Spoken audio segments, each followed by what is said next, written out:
good. Okay, so, what is your name? My name's Robert Scott. Robert Scott, and you are the owner of Comickaze. I am indeed the owner of Comickaze. So, how long have you owned Comickaze? I think we just started our 18th year. 18th year? Yeah. Huh. Wow, that's a lot. Wow, okay. So, how's business been for them? Business has been fantastic. We're doing a new remodel with the store right now, so that we can house, all of our graphic novels and manga. So we're getting in brand new shelving. We're laying out the floor. Was that why over there it's being like that? Yeah, we had to finish. We don't have the new shelves, all of the new shelves in yet, and we have to build them all. So it's a little bit of a process, but hopefully we'll be finished before Comic-Con. So all the people, the 100,000 people that come to town for Comic-Con, will come in and see how wonderful we look at that time. So what would you say like your best sellers are? Oh man, it's all over the board because it's probably Watchmen right now. Huh? Watchmen definitely is one of our better sellers. Feel free to walk by. You're not gonna interrupt it. Watchmen has been an incredible seller for us. Anything Watchmen related, but still, your traditional. We just had a huge recognition of Spider-Man because they did the little Barack Obama story in there, and for some reason people are excited about that. So so we've had a few hundred new people that we've never seen in the store before come in to take a look at that. There's still Warren Ellis and his Astonishing X-Men do really, really well for us, as most of his books do. And Marvel just reprinted Ruins, which is a mini-series that he did, which is kind of a evil universe side of the Marvels story that Kurt Busiek and Alex Ross did a few years ago, which is pretty cool. And then we've got stuff like Mouse Guard and Lone Ranger, Army of Darkness, from some of the smaller publishers. Echo from Terry Moore, who used to do Strangers in Paradise. So, Buffy from Dark Horse, and Angel and Spike from IDW, all part of the Buffyverse, all bringing in all kinds of different folks. So you think like whenever they make like a movie adaptation of like a comic thing, it's a good thing? Like from a business perspective, it's obviously a really good thing. It can be. Again, it depends on the creator. Joss Whedon is not only an incredible writer, but he also talks to his fans. He's accessible. He's on the internet. He blogs. Damon Lindelof is another guy I think that does that. Warren Ellis has been using the internet for many, many years to keep in touch with his fans, and so people feel kind of part of a group, and they all like to share stories and talk about what they're reading. It definitely really helps. And when you're coming from adaptations of movies, it can be a good thing or a bad thing. If you do a bad job with it, it alienates people, so that's definitely a bad thing. But if you're a hands-on guy like Joss Whedon has been, where he's actually written the Serenity tie-ins, which also did really well for us. He's writing or co-writing or scripting or plotting the Buffy stuff, and he's approving the stuff that IDW is doing with Angel and Spike. So then the fans can have a reasonable expectation that the work is going to be as good as the work that they enjoyed on the TV or on the movie screen. What about stuff like, let's say, like The Dark Knight or like Iron Man, which is like created like by people who aren't like necessarily connected to the fans, but they still did really well? Right. Iron Man, not so much. Batman, this is the first time that I've really seen. I think I wasn't quite in business or hadn't been really established when the first Batman movie hit, or at least the first modern Batman movie hit. And so I didn't really see any benefit in terms of bringing in new people interested in finding out what Batman was all about. And let's face it, everybody in the world knows what Batman is, even if they don't read comic books. I mean, if you ask your grandparents, Batman, they would know who Batman was. So a lot of people will still believe that, hey, there's nothing new for me to find out about Batman. I know what he is. I don't really need to read the comic book. But there'll be movies like The Watchmen, which people say, wow, wait a minute. that kind of looks like Batman maybe, or Yeah. you know, but it's different. There's something different. How could that possibly be a comic book too? And it kind of excites people to a point that they'll want to come in. Iron Man and Batman both share something in common in that they're both not aliens. You know, they're just regular human beings, rich human beings, but still human. And I think that also helped a lot in the movies, is the people going to see things that weren't necessarily fantastic. You know, it's, you know, he doesn't, neither one of them, well, Iron Man flies, but only with the aid of his suit. You know, they can't shoot beams out of their eyes and stuff like. It's all stuff that could be possibly real. You know, you could imagine that there are suits out there that, you know, are at least being developed that could do stuff like that, and anybody could get into one of those suits, or anybody could train in martial arts like Batman, and you know, have a big computer and a butler to help them fight crime. You know, so those types of things kind of cross over a little bit better than maybe X-Men or Superman might. How about a V for Vendetta? V for Vendetta. When that movie came out, was there like a surge? We didn't see the surge on the book as much as we're seeing it with Watchmen. I don't think that the studios promoted V for Vendetta the way that Watchmen. That's I mean, right. Watchmen's been heavily promoted for over a year now. And to have the trailer released with the opening of The Dark Knight, you know, that put it in front of millions of people that V didn't have that opportunity. And it's just so much more visually, Yeah, like, bam. absolutely, in your face, so. definitely. Although personally, I like the story V for Vendetta much better than I do Watchmen. Watchmen was cool because it was the first of its kind done in comics. V had similar types of stories, just maybe not as well written. But I think that's why Watchmen always gets the bigger notoriety, is that it was an original. You know, it kind of crossed the barrier for comics, showing that superheroes aren't always, you know, the pure, you know, the Superman, you know, the Boy Scout type characters that we all wish that they would be. So, like, how do you feel about, like, the way, like, you mentioned, like, comics are, like, moving more towards, like, the real, like, stuff that people can relate to. I know that Marvel's doing that really heavily. DC has been, like, with the movies they have, but they've been releasing some stuff that still, like, make it seem like very fantasy. And so, how do you think it's a good thing that they're separating that way, or? I don't know if it's a conscious decision for either one of the companies. So I don't know if there really is a movement. Anyway, I think both companies have come up to with their basically their tentpole characters, the you know, the flagships of the line. You got Superman and Batman, mostly for DC, and they've been trying to figure out a way to get Wonder Woman. So there's your holy trinity for DC.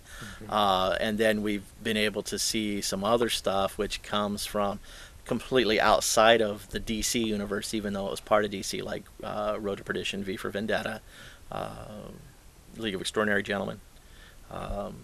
But those do, for, in my opinion, even though the mainstream characters may do a bigger box office, I think that the industry as a whole has helped more with the non-mainstream characters. We saw a lot of people coming in for League when it first was made, not so much after, because it wasn't a really good reproduction or adaptation of the comic work. Not nearly as good as V was, and not nearly as good as what it looks like Watchmen will be. Hellboy. Yeah. Hellboy is probably not something that everybody can relate to, but it brings some fun and excitement, and it's kind of not a whole lot different than Beauty and the Beast, the way they ended up doing it. So, you know, and it's the same character, same, you know, Ron Perlman.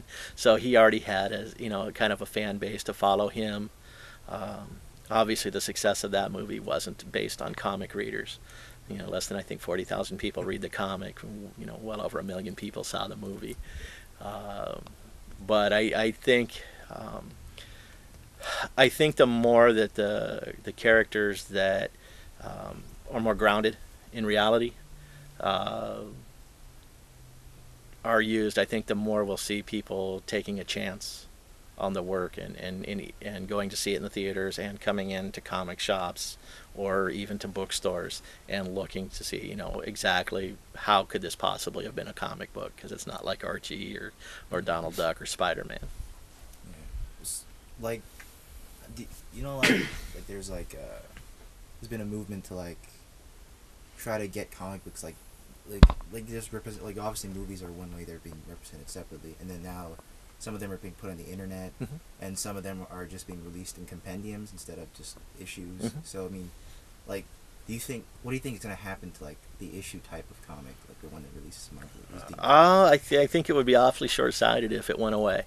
I think that it's still, even at $3.99, it's still one of the least expensive forms of entertainment that's out there.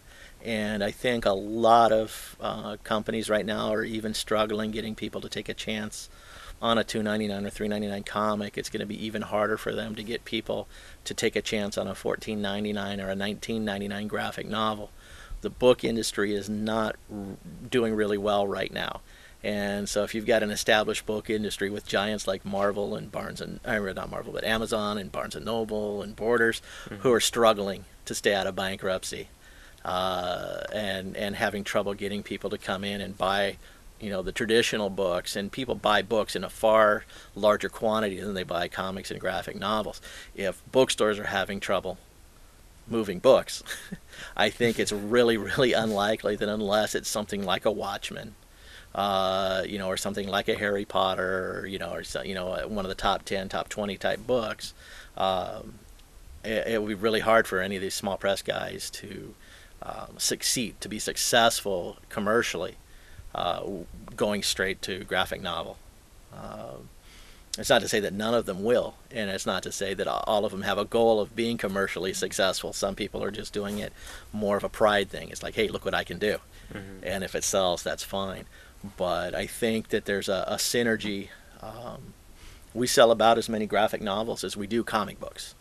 This is almost 50-50 if I were to break down my sales of comic-related reading material. If one of them went away, that means that I would lose almost half of my business, which would mean that we would close, most likely.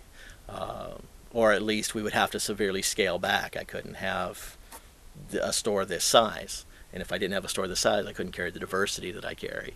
Yeah. And again, too, if the people whose comic books I'm buying right now weren't producing them, they would probably go out of business as well, because they would have less product to sell me, and less product to pay for the creators and the publishing and all of that. So realistically, the thing that needs to happen is people do need to step up and use the internet more. It'd be fantastic if people want to go ahead and create work and release it first on the internet. But what they have to understand is just a lot of the problems that people have now with comics is that they don't know they exist. Yeah. Because the publishers limit themselves to basically putting the comic book in previews and hoping a retailer orders it.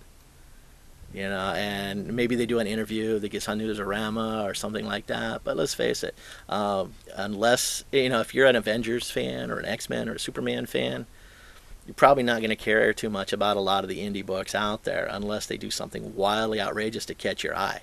Right. And with so many people doing interviews online, most of these books are going to just never be seen by anybody. So if you can't get somebody to notice your work now, when it's in print and going into stores and things like that, the chances of you, and that's only with maybe a few thousand comics and previews, if you want to put it on the internet, with the millions and millions of other things that are on the internet, and every page that comes up with stuff about you on it is going to have links to every other book that you're competing with, plus the movies and the ads and the banners and everything else that's on there. If you can't get people to notice your comic now, you're never going to get them to notice you on the internet. I'm sorry, that's just that's the way it is. So there's got to be some changes made regardless of how you put your book out there. But if you can find a way to get people to your website and to read your book and to invest themselves in reading it and enjoying it, and then you want to collect that later, that's fine too. What do you think a good example of that would have been? Hard to say because there hasn't been a whole lot of really good examples. One of the better examples, there's a book that's currently being published by Dark Horse called Rex Mundi. Rex Mundi was created by some friends of mine, Arvid Nelson in New York and Eric J., who lives here in San Diego. And for the whole year before they had a deal to publish Rex Mundi, which eventually came out originally through Image Comics, they created a Sunday Comics style strip, nice color strip called Brother Matthew. And it came out every 2 weeks on the internet. So every 2 weeks, you would go to the website, and there's a new Brother Matthew strip, like a 8-panel, looked like a Sunday paper style comic strip. And you could follow the adventures of Brother Matthew, and the stories took place within the universe of Rex Mundi, but different characters and a different actual story. A year of that, and people going back and wanting to find out what was going on. Now these people are invested. And they're telling their friends, and their friends are looking at it, kind of like the South Park phenomena, not quite as big, but similar. And so now, even though they've never published a comic before, and nobody's ever heard of Arvid Nelson, who's never written a comic before, and nobody's ever heard of Eric J., who's never drawn a comic before, people know them now because of Brother Matthew, so that when the book goes into previews, people know why they need to order Rex Mundi, and they can go tell their retailers, and the retailers say, wow, man, 4 or 5 people have already mentioned this book to me. I better order like maybe 8 so I can get the 4 or 5 people that mentioned it to me and still have some on the shelf, for other people who may not have heard about it. And if these guys are out talking about it, maybe I should take a look. Hey, I look at it. This art's pretty good and this story's kind of cool. Maybe I'll bump it up to 10 copies, So then now they've got this demand, and I think, if I remember correctly, that book was one of Image's biggest books that wasn't started by an Image founder like a Eric Larson Savage Dragon or Mark Silvestri, Codename Strike Force or whatever. I think it's somewhere just over 10,000 copies, which even today would be really, really good. In the top 300, it'd probably put it somewhere in the top 150. Most other books don't, and that Image Comics hasn't talked to the rest of the Image Central creator, even the actual Image founders. That they haven't tried to follow up with something like that for most of their books is kind of sad. Because here's a perfect example of a book that did better than most of their books normally do. They should have replicated that a little bit better, or a lot better than they did. But Penny Arcade, what's the other one? The Perry Bible Fellowship, PvP Online. PvP. Well, PvP for whatever reason hasn't. We've got a couple of people who always come in and get the trade when it comes out, but he's never really managed to drive people into stores the way that we have seen for Perry Bible Fellowship and especially Penny Arcade. Both did really, really well. I was even disappointed in the I mentioned Joss Whedon earlier. We had the Dark Horse MySpace book where they're actually creating new strips for MySpace, and then they collected them, and are fairly heavily based on the Umbrella Academy and Joss Whedon and what was it? There's a couple of others in there that are usually really strong and for us in comic form, but for whatever reason the collection of online stuff didn't do very well for us. So maybe it doesn't always work, but I think it's still always worth trying to make it work. Yeah, because one weird example I can think of is I totally forget, is the guy who made Comic Robo, Brian Clavenger. Yeah, like he started out with a completely different comic and then made up his own thing, and then something that's totally different, and it was just his name that sort of. Yeah, I think with Red 5, with the guys being affiliated with the Star Wars fan site that they created and all, that definitely gave them a group of people who knew what they were about and were willing to give them the benefit of the doubt. And Atomic Robo was one of our better sellers in terms of the indie books when it first came out. The second series hasn't quite done as well as I'd hoped, and I'm not sure why. I know that we're seeing less buzz about it, and that same thing happened with the Dark Tower Stephen King book.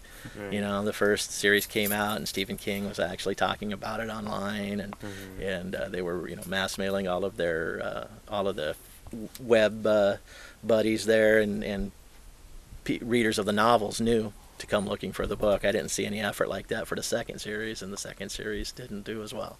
So even if you're Stephen King, you can't just put a book out there with your name on it and assume that people are going to come in and buy it in droves. You still have to promote, which is the same reason why Coke and Pepsi still spend millions of dollars telling you that you should be drinking Coke or Pepsi. You know, but that should be pretty obvious. So, where do you think the hot spots in comic industry are right now? I don't know if there are any hot spots. As soon as something seems to work well, there's, you know, a million other people who zoom in to try to emulate it, and by the time they've finished emulating it, the people that were hot are not hot anymore because they've gotten a movie option and have stopped making the book and moved on to movies or whatever, and left the comics behind. But I think that the best thing about comics and what makes it really attractive even to Hollywood writers and novelists is that you can do anything you want. You don't need a multi-million-dollar budget for special effects. You don't need days and days of shooting in some far-off location. You can write whatever you want, and as long as you have an adequate artist, you know, he or she can render that on paper for you, and you can get it out immediately. You know, within a month or so of completion, you can have it in front of the fans. Unlike movies, you know, which take years sometimes to film and years more to edit down and actually get up on the big screen for people. So it's a very inexpensive. It's kind of like music. And you know, the way that we saw things like, you know, the British invasion and the grunge and stuff like that. It just took a group of people who were really interested in doing something and went ahead and did it on their own, didn't really pay attention to the rules, created their own thing the way they wanted to create it, and they went out and showed it to people and found an audience. And that's the one thing that tends to be missing from the comic industry is we've got a ton of people, really, really creative people out there doing some really, really good work. If they put a little bit more effort into making sure that people knew about what they were working on, then I think it would do a lot. We'd be doing a lot better. What do you think of a success story like Frank Miller? Like he, you know, worked his way up. Now he's there's a guy who's risen to his level of inadequacy there. I still can't bring myself to actually go watch The Spirit, and I can't believe he did to The Spirit what it looks to me like he complained about people doing to RoboCop. Yeah. You know, not a lot of people know that he wrote the first two movies, and he swore that he would never work with Hollywood again after the way that they destroyed his scripts. But you know, it's I think people probably should stick with what they do really, really well and let other people that do stuff really well do what they do. And I think that you know, with Roberto Rodriguez, knowing how to make movies and being able to take the incredible vision that Miller had with Sin City, or Zack Snyder, who knows how to make movies, and took the incredible vision that Miller had with 300 and be able to take that vision and recreate it in real life. I think that's outstanding, and again, that's definitely driven a lot of people to come in and look and say, how could this possibly have been a comic book? None of these guys flew, none of these guys swung from webs, and none of them told jokes or got hit in the face with a pie. That's, you know, and so it's definitely amazed a lot of people and changed a lot of minds. But yeah, I think at some point these guys need to kind of stop trying to be everything and focus on doing what they do well. Miller's definitely one of the best writers in comics. He's also definitely one of the best artists in comics. And, you know, I'd love to see him continue to contribute to reworks of his material but I don't know that I trust him anymore to do reworks of other people's material at this point. Who knows? Maybe he'll get better. It was his How do you feel first about movie. All-Star Batman and Robin? I love what it did for my bank account. Not real excited about the book itself, but there's a lot of books I sell that I don't really appreciate, and that's one of the things that I think sets Comickaze apart from most of the other comic shops in San Diego and a lot of comic shops everywhere else. So we try not to just sell what we like.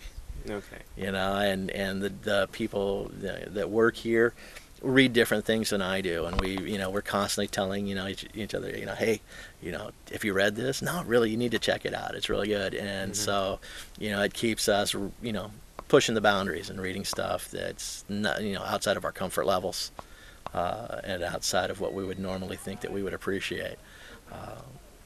Because actually, if I only sold what I liked, as much stuff as I like, I'd probably only have about maybe 30 or 40 titles that I would be selling, and there wouldn't be a reason to have a store for that. What is your favorite stuff? Oh, I guess right now... Could you show some of them to us? Sure.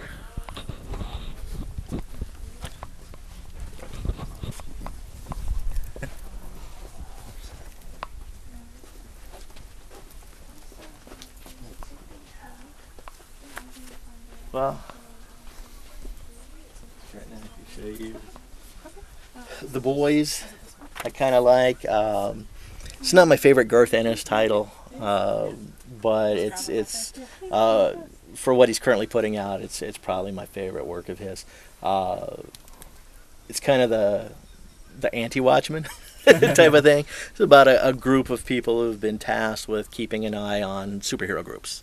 And making sure that they don't, overstep their bounds and whatnot. Anytime Garth Ennis is involved in a book, chances are there's going to be a lot of sex, and there's going to be a lot of swearing and a lot of the over-the-top violence. And so this is kind of this has got a lot more humor on purpose than something like The Watchmen, which was more of a serious look at the same type of thing. But it's definitely for somebody who grew up reading Spider-Man and Superman and Batman and those kind of things, it's really fun because I'm in on the joke. Yeah. It's definitely poking fun at the superhero genre, and I can laugh at it because I grew up on the superhero genre. For the most part, I don't read a lot of superhero stuff. Unless it's written by writers that are favorites of mine. So if it's a Warren Ellis book, I'll probably look at it. Garth Ennis, I'll probably look at it. Joe Straczynski, I'll probably look at it. There's a lot of other guys out there who will write characters that I've enjoyed in the past, but I won't read their work at all. Or maybe I'll read one issue just so that when people ask me how it is, I can kind of give them a better idea. DC's got a line of books called Vertigo. So there's a lot of stuff with the Vertigo books that I like. Vertigo is kind of more, even though it's like something on steroids, it's still more of a real world type storyline. So we've got things like 100 Bullets, which I really have enjoyed in the past. I've kind of slowed down on my reading because due to some other commitments, Azzarello wasn't able to deliver the book monthly. And it's usually like a real cliffhanger-y type of a story, so I got tired of waiting 2 or 3 months in between for the next part of the storyline, so now I wait to read it in trade, and now I have to catch up. Air has been pretty cool. It's still not exactly sure what it's about, but it's it's kind of a fun ride. Scalped. Kind of giving me my Sopranos fix. It's about an Indian Native American character who grew up on a reservation and left at an early age, ends up as a federal agent who comes back to the reservation undercover to investigate organized crime in the casinos. So that's kind of cool. There's been books like Exterminators, which is about the wild and wacky guys that work at an exterminator company, and it's just, but managed to weave in like a Korean Dr. Mengele who was creating this really bizarre toxin that they were ended up using to kill bugs, but actually turned them into like a mutation. And there was some kind of cockroach god, and I mean just all this really bizarre stuff that I mean it's like. Why would there be a comic book about exterminators? But there it is, and it's been a lot of fun. Tony Moore, who I think started out as the artist on The Walking Dead, one of the most popular zombie books out right now, has been very cool. So that's kind of the stuff that I'm more interested in right now.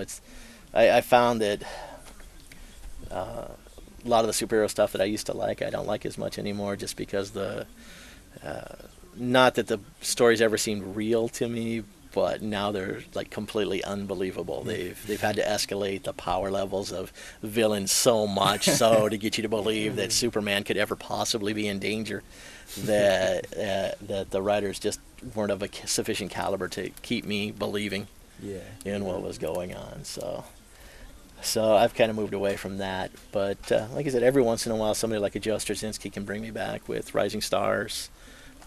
Alice can bring me back to reading X-Men again with Astonishing X-Men, and same Joss Whedon got me to start reading X-Men and recommending X-Men to people again. When he started writing it, and having Alice take over for him was a real boon. Is this like these comics that move more toward realism? Is it something that's more recent? Because I don't really know the history of comics that well, so I'm not totally sure. No, it may be more recent for the United States.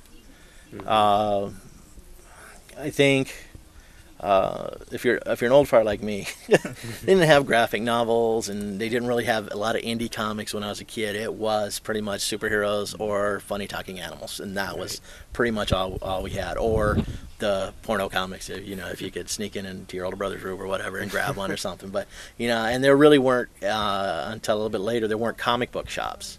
So if you didn't have like a 7-Eleven or something that had a spinner rack, you weren't going to be exposed to comics at all. But I read tons and tons of superheroes. But at that time, and we didn't have video games or anything like that, but you had hit about 15 or 16, and you start getting into cars and getting into girls and sports and stuff like that. And because the comics at the time that we had easy access to, were mostly written as all ages comics. So they, once you hit 15 or 16, they really wouldn't hold your interest anymore because they were too, sanitized and too G-rated. There wasn't much, guys would punch each other, but, nobody would die. And, you would start to see it's not really realistic.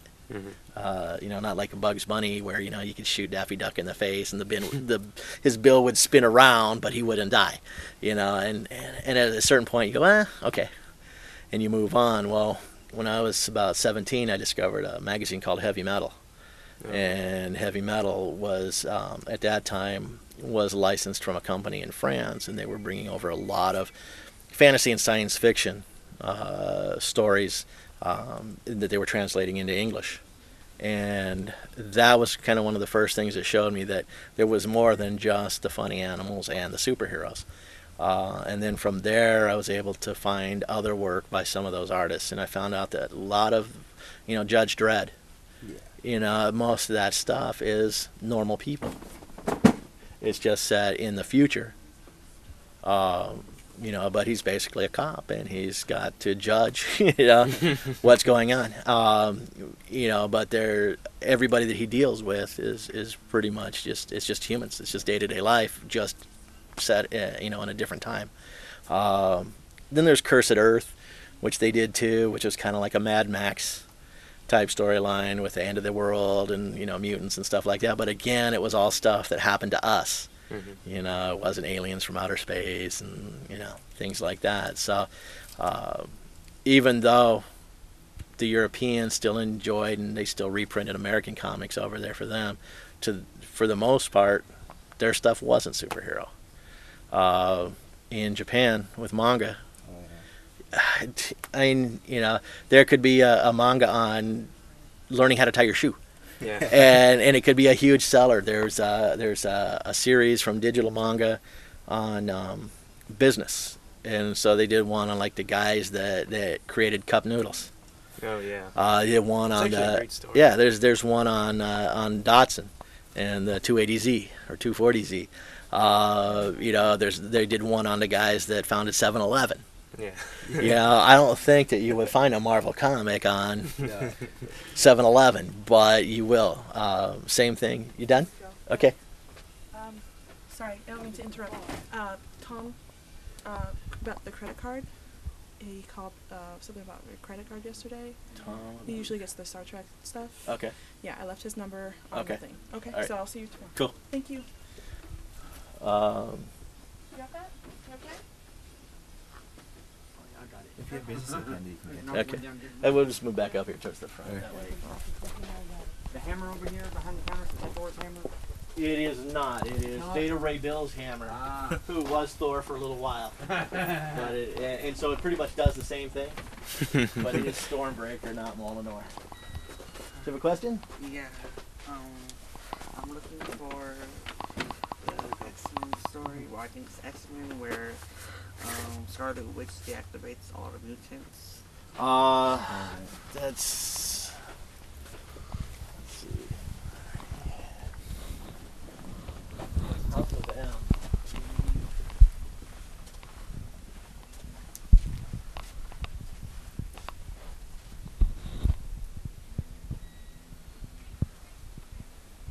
That's it right there.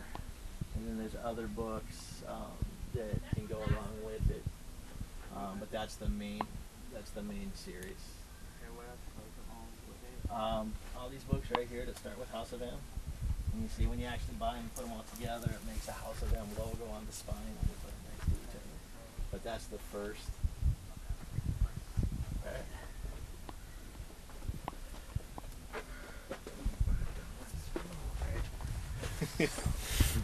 Yeah, it's a lot of issues wrapped up in one.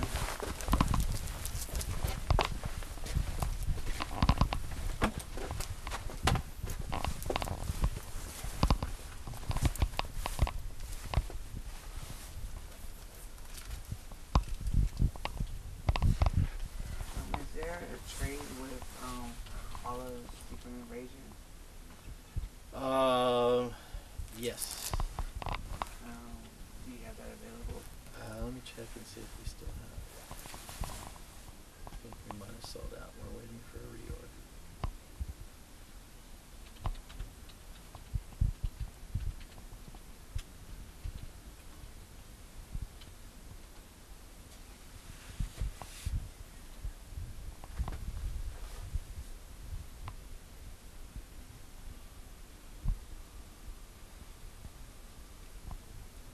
We might have a copy. Double check. It's $29.99. You want to wait on that one till next time, maybe? Yeah. All right. What's the series, the Razor event after Secret Invasion? Secret Invasion, and then Dark Reign is the one that's going on right now. How many issues are they into it? First issue. First issue? Do you have that? I think I don't think that there's actually a Dark Reign #1, but Did I read that with a brilliant? well, actually here it's a one shot.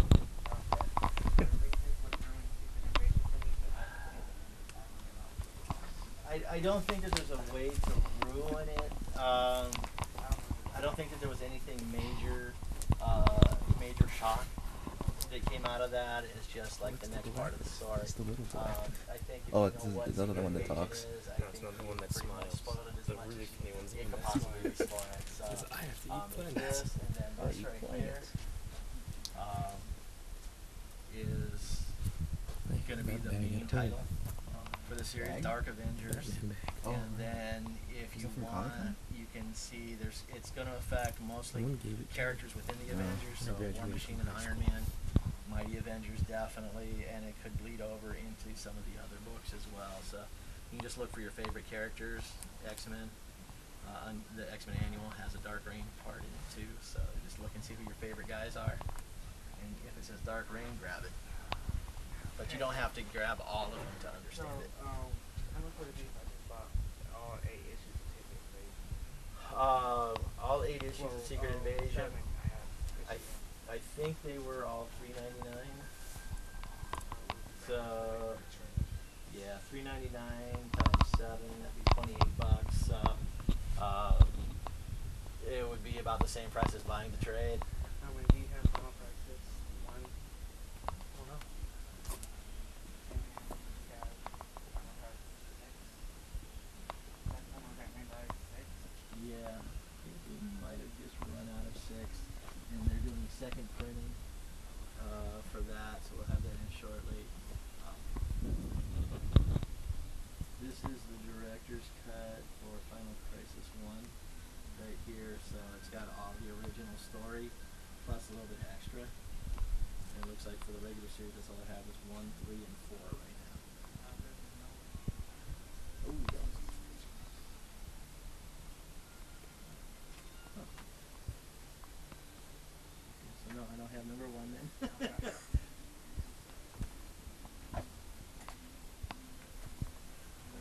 I think we have more on order. Okay.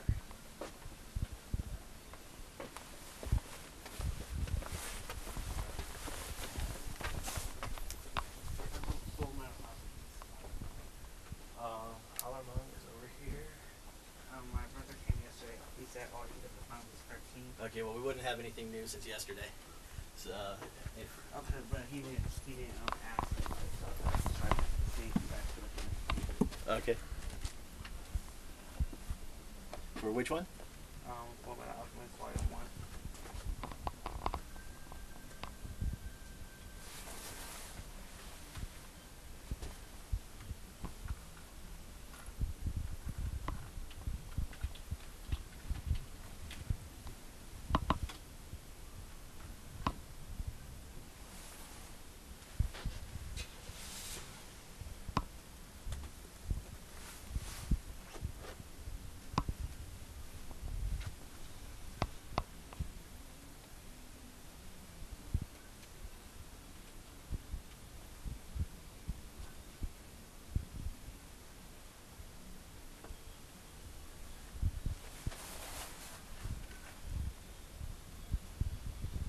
No, we don't have it in stock.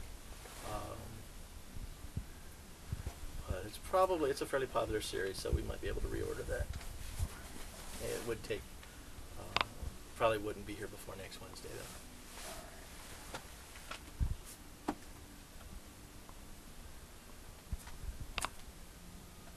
Did you need bags and boards? No, thank you. Wait, yeah. Yeah. Can I go 2 extra bags? Absolutely.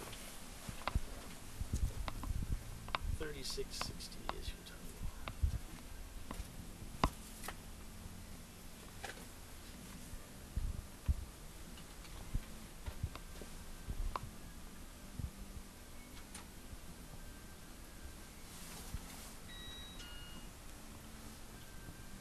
Howdy. Hey, what's going on?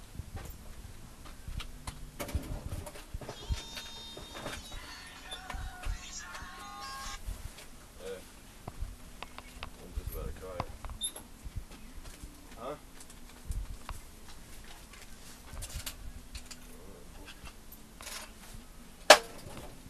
Oh yeah, I just kind of walked out. 37, 38, 39, 40, 60, 80. Some what? Some what? Thank you. Have a good evening. You too.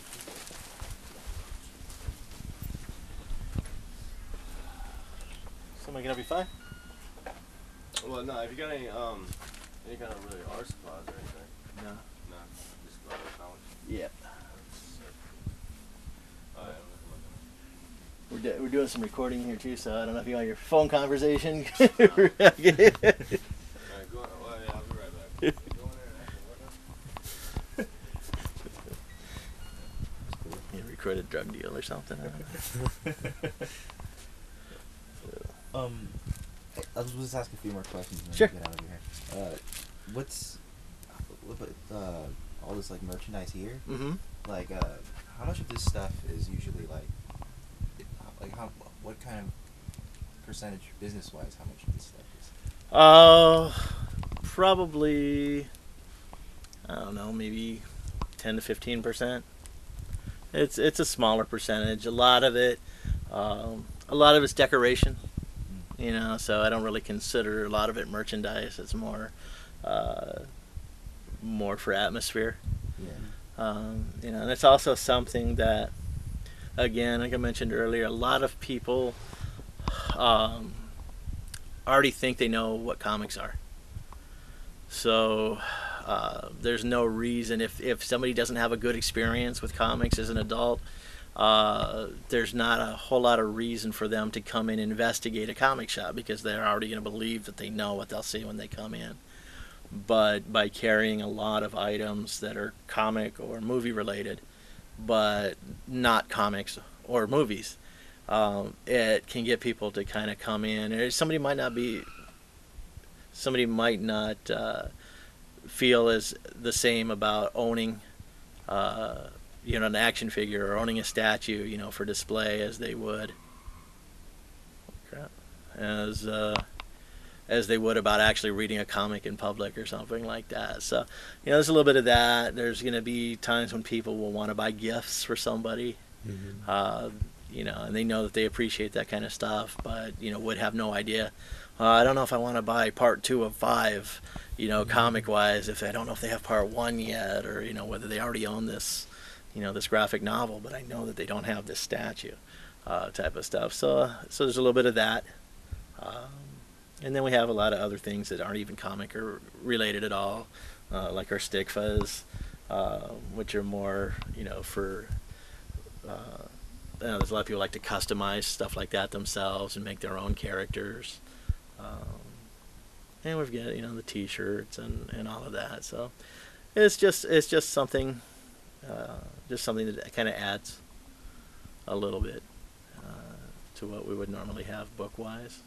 Same type of stuff. If you go into a Borders or Barnes and Noble, you notice now that they're, they're carrying trading cards, and they're carrying, book lights and other kinds of things that aren't necessarily stuff that you would normally figure that you would get there. We haven't figured out where to put the coffee counter yet. What other kind of customers do you attract besides people who are already interested in comics and people who just want to know more about them? Well, I mean, that's pretty much it.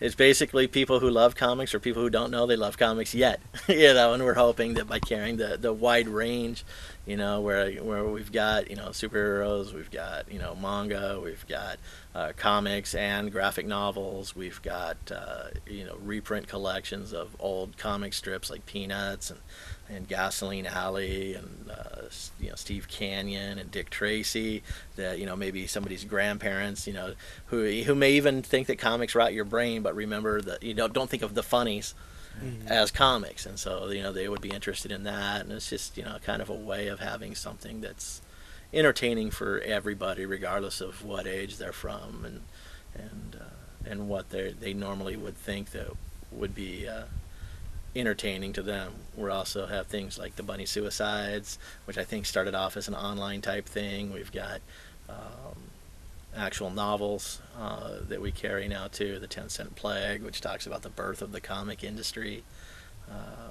We've got some Neil Gaiman's novels, and we're even carrying breakout stuff from comic creators who are writing novels, like Warren Ellis's Crooked Little Vein to Greg Rucka's Atticus Kodiak and other stuff, and also stuff by people like Laurel K. Hamilton, who's best known for her Anita Blake Vampire Hunter series, which is now also being done as a comic. So we'll get Anita Blake fans, like the Stephen King people, who would never have thought of buying comics except for the fact that their favorite creators are now writing them. And now even Stephen King's son Joe Hill doing Lock and Key for IDW. So, and again, we'll have, like right now we've got up in the front window, we've got our Watchmen display, but we've also got, on the other side of our zombie display, we've got our Barack Obama display. So, with him appearing in so many of the comics and IDW's biographical comic that they did. And now we've got the Alex Ross Barack Obama T-shirts that are hugely popular, and then from there we've spun off and picked up some other Barack T-shirts. And again, that's, people are going to see that, they're going to come in, and then we're going to trick them into buying comics because they're going to say, hey, wait a minute, I've never seen this before. What's it about? Hey, that sounds interesting. How far do you think other communities like the video gaming community or like the table gaming community or different hobbies, how far away do you think they are from the comic community? Because there are some comic book stores which are gaming stores also, yeah.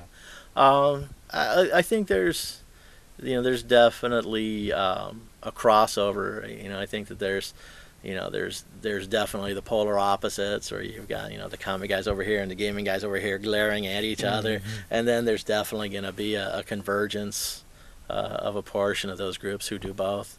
And we've got comics like Knights of the Dinner Table, Three Geeks, and things like that, which kind of spoof Dark Tower, stuff like that. They kind of spoof the fandom aspect of both of them. But it's really hard to see, even with things like the World of Warcraft and Warhammer comics, which are more traditional comics, really hardcore fantasy driven books that you would think would really appeal to the players of the games, but not quite so much. At least not as much as it seems that they appeal as the novels from those guys appeal to them. So there's still kind of more maybe cousins, stepbrothers. There's definitely some symbiosis there, but not as much as I would think there should be. Well, okay, so this is the last question. So, what do you think, like this, the way that the comic industry is going right now? What do you think will the future for the industry be like, and the future for you be like? Well, obviously the immediate future, because Watchmen's kind of will be pretty good. Yeah. It's it really depends on whether or not it eats its own tail. I think that the industry has been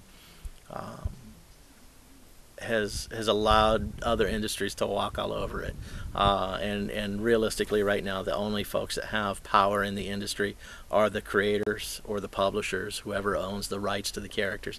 As a retailer, there's only so much I can do to drive the industry because I don't own any of the properties, so I can't really make any decisions other than to try to carry as many different quality work as I can, so that people who come into the store are exposed to them.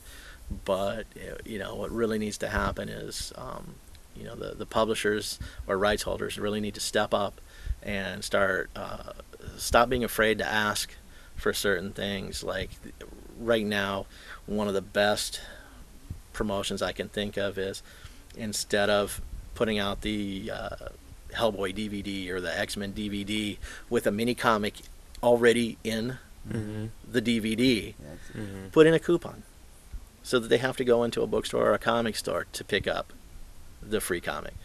That way it drives people in to say, hey, there's a comic shop? Yeah, well, I want this free, commemorative, edition of the comic, so I'm going to go ahead and search out these stores. And once they come into the stores, then the stores can do their job, which is to expose them to everything that's available, whether it be more Hellboy and X-Men comics or whether it be something different.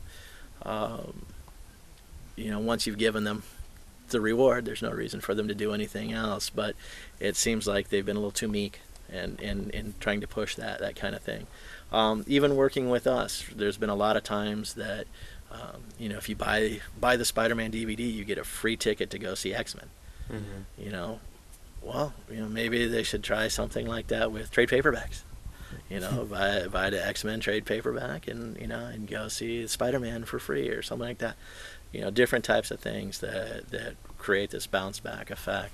A lot of promotions out there, a lot of possible promotions out there that just aren't being done. And I kind of compare the comic industry to the movie industry in terms of product, not in terms of promotion. If you think about how many times you've been to the movies, and not know what movie you're going to see when you walk up to the counter to buy your ticket. I mean, you don't walk up to the counter and ask the guy there, okay, which movie do which one of these are more people going to see? That's the one I want to go see. You already know because you've seen the previews, you've seen the trailers, whether they're online or on TV. Your friends are talking about them, people are getting excited, just like what's happening with Watchmen. And everybody's stoked. You might go up and the movie might be sold out, and you might have to go see something else because you don't want to wait until midnight. But I'd say 9 times out of 10, easily, you know what you're going to see, and that's what you see. People walk into comic shops, it's less likely that they are going to know what they want when they walk in. Obviously, the guys who come in every month or every week, every Wednesday for the new books, they're going to know. But, for the people that are more casual readers of comics, or even not comic readers at all, they're not going to have a clue. And they're going to rely on us to tell them what's good. Well, I've got, 7,000 different titles in here. So, how much time do you have? I can show you each and every one. But if the publishers and the creators were making more of an effort to make the public aware of what was available, then they would have, anytime NPR does a story on comics, we get a rush of people coming in going, hey, I just heard about this, Pride of Baghdad from Brian Vaughn on NPR. I just heard about Why the Last Man. Hey, I heard the guy from Lost is doing a comic. So we see that works. And if more of the publishers and more of the creators would take that lead, instead of just saying, okay, I finished the book, now it's your guys' job to get it sold. Because if movie studios did that, if we said, okay, that's a wrap, and then they went ahead and they made their prints and just sent them out to the theaters, then you wouldn't know what you were going to see when you walked up to the ticket window, and you wouldn't have $400 million box offices. And you wouldn't have $100+ million box offices for Blair Witch. And stuff like that. So it's anytime somebody promotes something, it generally ends up positive. Right. When you don't promote something, you get critical acclaim, but you don't make any money. Critical acclaim isn't going to feed a whole lot of people. And it may look good on the cover of the next book that you put out if you get that far. But if the industry starts to realize that as publishers, they have certain responsibilities to the material, certain responsibilities to the retail partners, and act on those, then I think that it will continue to grow, and we'll see a huge surge in sales. If not, we'll see the collapse of the direct market, just like we saw the collapse of the trading card market, and the Pokemon gaming market, and the and the Beanie Baby market, and everything else that tried to rely just on the hot fad aspect of collecting, and not on the actual enjoyment of ownership, pride of ownership aspect, and the fun of reading and stuff like that, and that would be sad. And I'm sure there'll still be people making online comics, that you'll get to read every once in a while. But it would be really sad if we saw the market, disappear. And it's not an inevitability, but with the problems that magazines and newspapers are having now, and as I said, the book market too. We can't keep doing business as usual. Businesses we've been doing for the last 10 or 15 years, because that will kill the industry. So it's time for people to step up and start doing things a little bit differently.